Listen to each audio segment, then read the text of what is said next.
Alrighty, yo, what is going on, everybody? It's your boy, Mr. DDG94, back with another reaction video. Today we finna react to the most unfortunate brothers the NBA has ever seen. Without further ado, let's get right into it.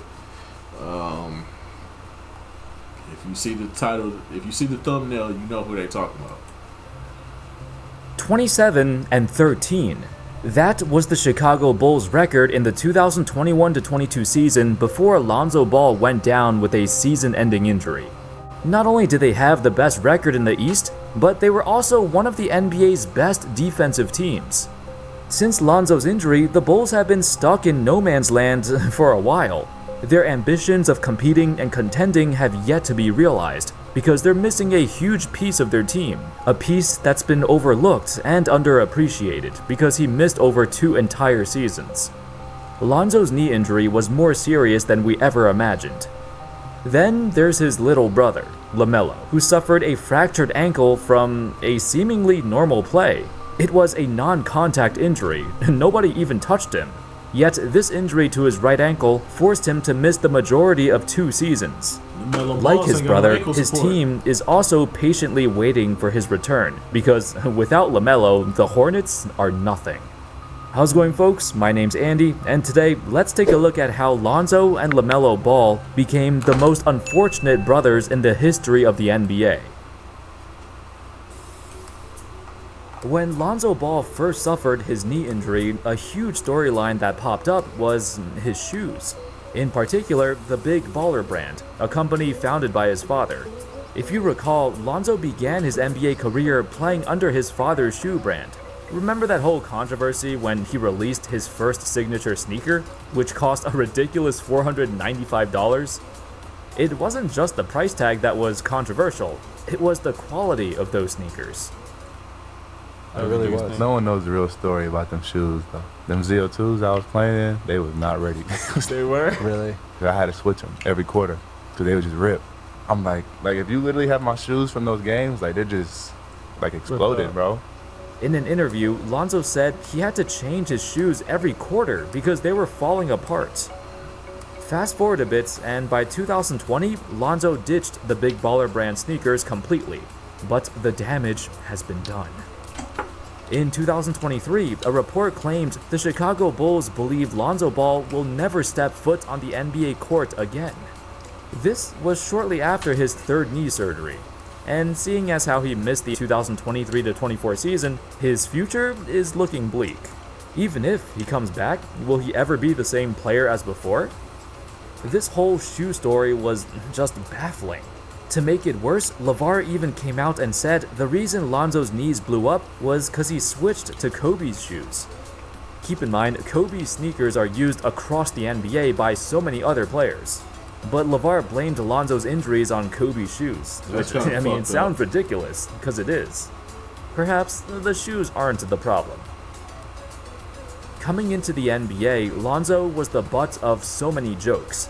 It wasn't only because his father was hyping him up like crazy, comparing him to the likes of Magic Johnson, claiming he's better than Steph Curry before he even got drafted. But his jump shot was completely broken. In his first 2 years in the NBA, his three-point shot was very poor, not impressive at all for a guy who was supposed to be the next great shooter. However, over time, things started to change. After leaving LA, Lonzo also left the spotlight, and he had ample time to recuperate and work on his skills without the distractions. In New Orleans, he developed a new shooting stroke, and it looked substantially better than his old one. It actually looked like he was going up straight, instead of swinging the ball from one side to the other, like he used to do. The results speak for themselves. Lonzo improved his three-point shot dramatically, attempting over 7 threes a game on a 38% clip. His increase in confidence goes a long way. As a 6'6" point guard, he started utilizing his length to his advantage, now recognized as one of the NBA's best perimeter defenders. In fact, in the 2020-21 season, Lonzo ranked 1st in the entire league in toughest defensive assignments. What does this mean exactly? Well, according to Basketball Index, he defends the most difficult matchups, and more often than not, he comes out on top. New Orleans had hoped that he and Zion Williamson could launch the Pelicans into a new era. I mean, despite the Pelicans losing a lot, this duo was quite formidable and complemented each other so well. For example, according to PBP stats, in over 1,000 minutes of playing together, the Pelicans had an offensive rating of 118.5. For reference, in that season, that would be the #1 ranked offense, even ahead of the Brooklyn Nets. It just shows how effective the two of them were. Unfortunately, their time together was short-lived, as Lonzo did not want to stay there, and the Pelicans did not want to commit over $20 million a year to him. That's stupid. So it was a mutual parting. But you want a dynamic duo, but you don't want to pay to make all right. And that's why New Orleans is in the situations they're in right now. They'll never learn. When Lonzo first arrived in Chicago, it was immediately a great fit. On a roster filled with many ball-dominant players, most of whom did not care much about defense either, Lonzo's skill set fit perfectly. He filled in all the holes this team had. He's a pass-first point guard. He's now a great shooter who can play off the ball and spot up. It helps a lot when your two main scorers are great slashers, so they can break down the defense and kick it out to him. And of course, with his new identity as a defensive stud, Lonzo became the catalyst for the Bulls' defense. Plus, he's so big, so he's willing to switch onto bigger guards and forwards, and he will hold his ground. Here's a nifty stat. The Bulls' defensive rating with both Lonzo and Caruso on the floor together was 104.8. When they were off the court, the Bulls' defense was a putrid 117.3. Goddamn. That's literally the difference between the best-ranked defense among all teams and the worst-ranked defense. Naturally, when both of them went down with injuries, the Bulls' defense fell off a cliff. Lonzo's injury was initially diagnosed as a meniscus tear, an injury that usually takes about 6 weeks to fully heal from and get back onto the court. That's why it's been perplexing. Like, why did he miss so much time? Since that tear, he's underwent multiple surgeries, including a cartilage transplant in his knee. Essentially, the doctors discovered there were way more problems with his knees than just that meniscus tear, and it's led to setback after setback. A lot of blame goes towards the Bulls front office, how they've been stuck as a play-in team or low-seeded playoff team for years. But a large part of that has to do with Lonzo's absence. His contract is worth $85 million over 4 seasons, yet he's already missed the majority of this deal. Injuries have devastated this franchise, going all the way back to the Derrick Rose era. The Bulls cannot catch a break, or they caught too many breaks. In terms of roster construction, if everyone was healthy, I feel like they would be a solid playoff team in the East. We saw a glimpse of how good they can be with a healthy Lonzo. Then you add on Zach LaVine's injuries too. It's depressing, because we'll never see this team at their full potential. On the other hand, LaMelo's path to the NBA did not flood the headlines like Lonzo's.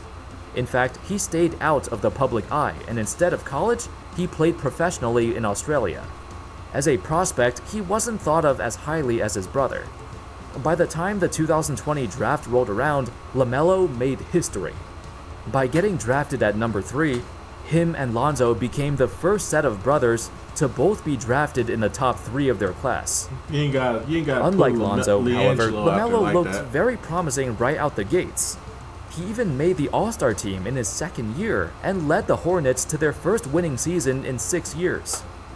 Not only was he a substantially better scorer than Lonzo, but he had an actual jump shot. LaMelo's a high-volume three-point shooter, with court vision that rivals his brother too. LaMelo is what we thought Lonzo would be on the Lakers, the leader and point guard of a young, fast-paced run-and-gun offense. Showtime was back, but this time it was in Charlotte.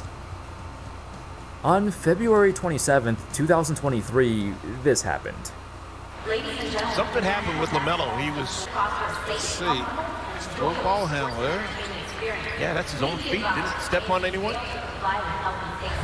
Twisting himself into the ground. No contact. Look Hopefully at nothing Puma shoes. serious. We'll take a timeout. Back in a moment.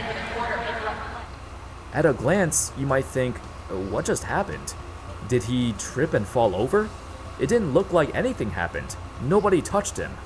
Upon closer inspection, right here, it seems like his right ankle buckled.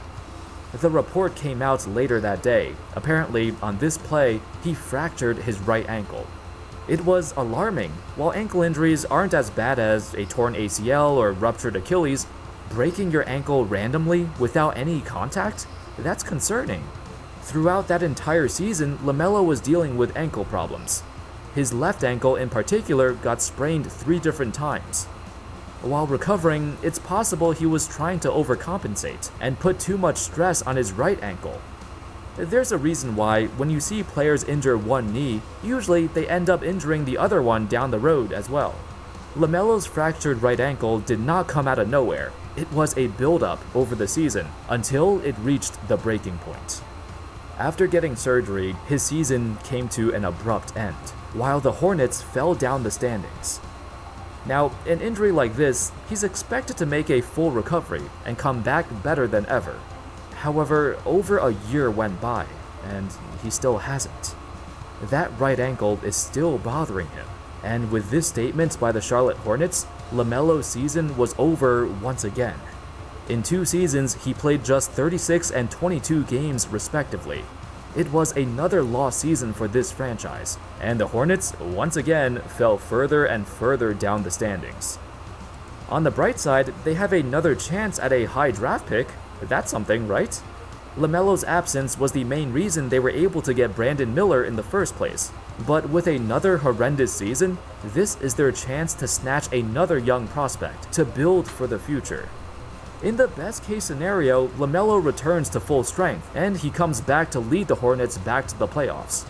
This is the best case scenario. After all, he did sign a colossal $260 million contract. The team has made a massive commitment to him. They expect him to become a superstar. Is it strange to you that 2 brothers both suffered lower body injuries that were completely non-contact, and Nope. yet they're struggling to recover from it?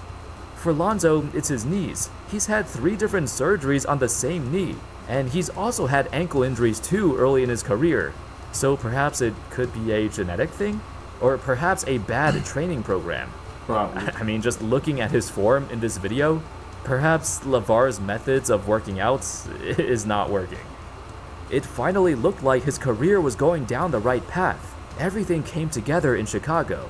Everything he got clowned for early in his career, he shut those critics up and fixed all his weaknesses. It's sad to see how injuries have sapped him of his best years. For LaMelo, it was also a non-contact injury that caused his fractured ankle. Both his ankles have plagued his career, and it's scary to think he might fall down a similar path as Lonzo.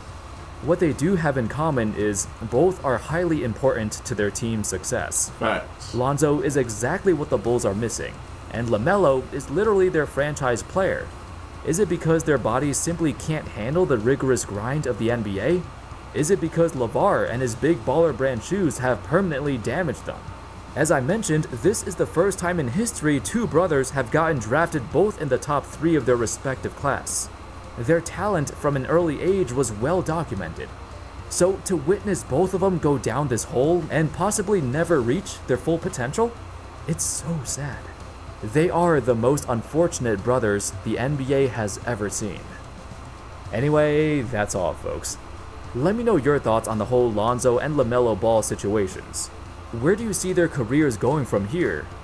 For Lonzo, there's a legit concern that he might not ever play again, and even when he does, he won't be the same. For LaMelo, he signed one of the biggest contracts in history, so now the expectations are through the roof. Can he live up to it? Or are they both destined for a career filled with injuries?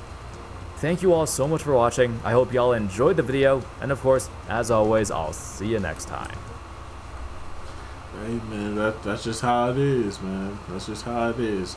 Injuries come with the territory, man. You sign up, you enter this league, you sign up for this league. Injuries gonna come with it, man. That's part of the game. It happens, man. So I hope that they just work on their bodies a lot better. get the right trainers behind them, and really focus on those parts of their bodies and really strengthen them up to the point where they don't have to deal with these type of injuries. Hopefully that's the case. Hopefully that's what they're doing, but we'll see next season, man. So anyways, that's just gonna about do it for this one. I will see you all in the next video. Till then, peace out.